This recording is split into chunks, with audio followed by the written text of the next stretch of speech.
In Mass Effect Andromeda, BioWare introduced 4-ish races. It's kinda complicated. The first one you will meet are the Cat, a hostile race with bones covering their body and a language that sounds like a mixture of goat screams and some sort of jungle mating calls. Secondly, you will meet the Remnant, a race of somewhat neutral robots. They maintain and defend the Remnant structures and are not hostile as long as you do not come too close or engage them yourself. Third are the Angara, a sapient and especially sentient race of relatively tall mammals with fleshy folds on the side of their head. When you first meet them, you learn that they have been at war with the Cat for decades by now. And last but not least, the Jardan, of who we know basically nothing. Fast forward to the end of Andromeda, you eventually find out that the mysterious Jardan actually created the Angara on a station in the Helios cluster. From the game itself, we find out that they are native to Helios, responsible for the Scourge in Helios, creators of the Remnant machines, and also creators of the entire Angaran race. Now, there are a multitude of questions surrounding them, and BioWare has been less than cryptic on answering them so far.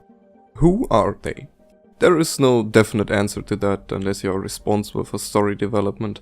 As mentioned before, we know that they are or were native to the Helios cluster of the Andromeda galaxy. They appear to have vanished entirely from Helios, leaving behind only their machines, structures, and the Angara. From their ability to create things that, while less advanced than the Prothean artifacts, are X times more complicated, we can assume that they are a highly intelligent race. Yet we know nothing of their culture, biology, religion, intentions and such. What we do know, they were able to build towers encountered on the Golden Worlds, also known as monolith, able to dramatically improve a planet's climate within minutes alongside other technical marvels. Not to mention the whole Dyson sphere world of Meridian, which from the game itself kind of looks like Earth on crack. We also know that there appeared to have been infighting between the Jardan, eventually resulting in the release of the Scourge. Where did they go?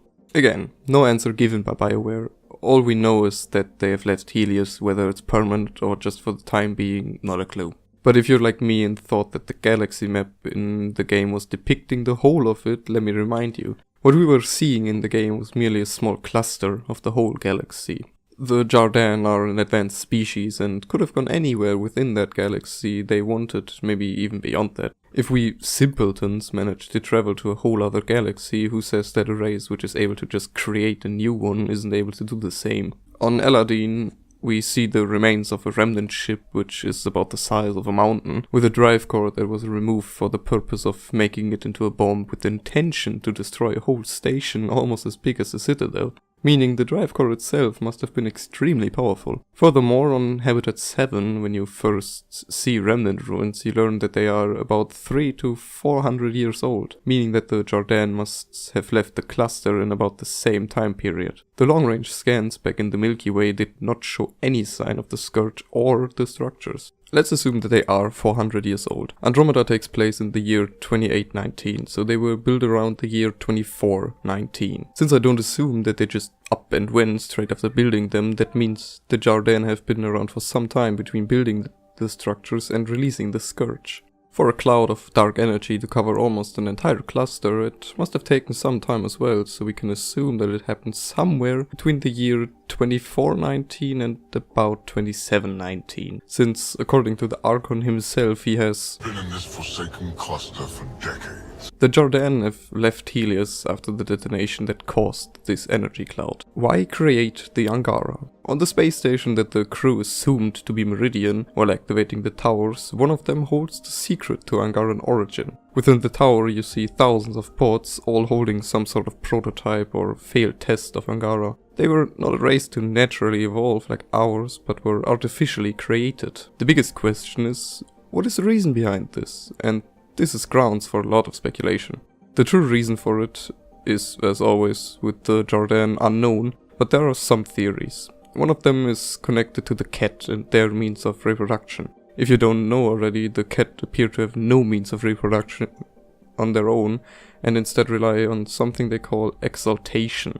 It essentially means that they ingest genetic material into willing or unwilling specimen, turning them into the Cat we know so far. You can observe this in-game on the planet of Eos in some sort of temple for the cat. We also know that the cat are not native to the Helios cluster, unlike the Jardin, which leads to the first theory.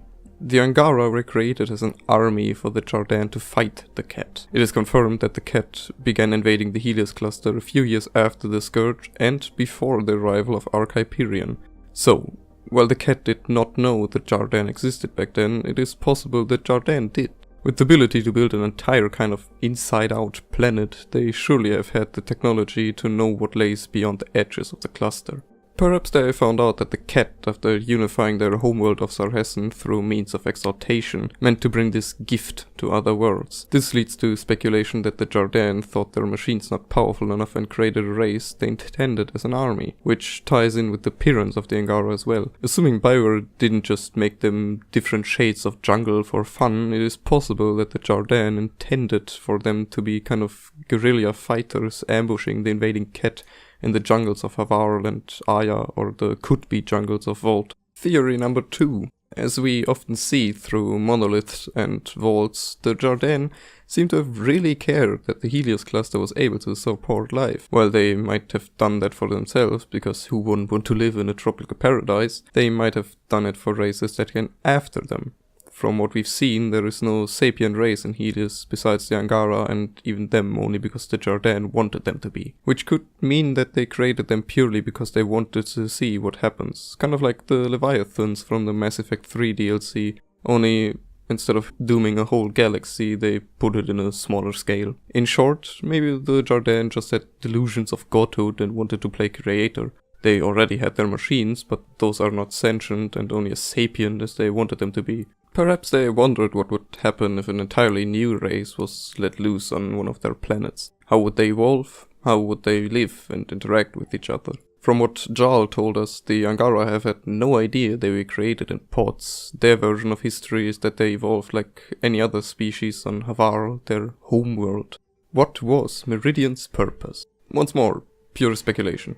We don't know anything about that except that it is able to fully support life. It was created by them and is now home to humanity. Perhaps they intended it to be the eventual home of the Angara, or maybe utopia for themselves. Living in a planet that is completely protected from the outside world, as shown by the fact that it seems to have been pushed around by the Scourge for quite a while, does have its benefits. Given that the Archon was only able to open it with the help of Sam, who is also the reason Ryder can interact with Remnant technology. Yet, the planet itself is also the control station of the vaults across the Helios cluster. To protect something like that from any outside source does make sense, considering that whoever controls Meridian literally has the power to create or destroy lives on entire planets. We don't know anything for certain though, until BioWare comes out with a From Clouds DLC where you get a Jardin follower that just happened to be lying around somewhere. All we know about them is they have vanished and left behind quite a lot of stuff to play around with.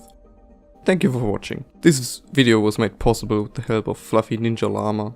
If you don't know her, she records clips of all kinds of different games and puts them online. Among them Dragon Age, Mass Effect, The Witcher, Fallout, Knights of the Old Republic and such. Thanks to her amazing videos I was able to make this one with a great deal less effort, so go check her out.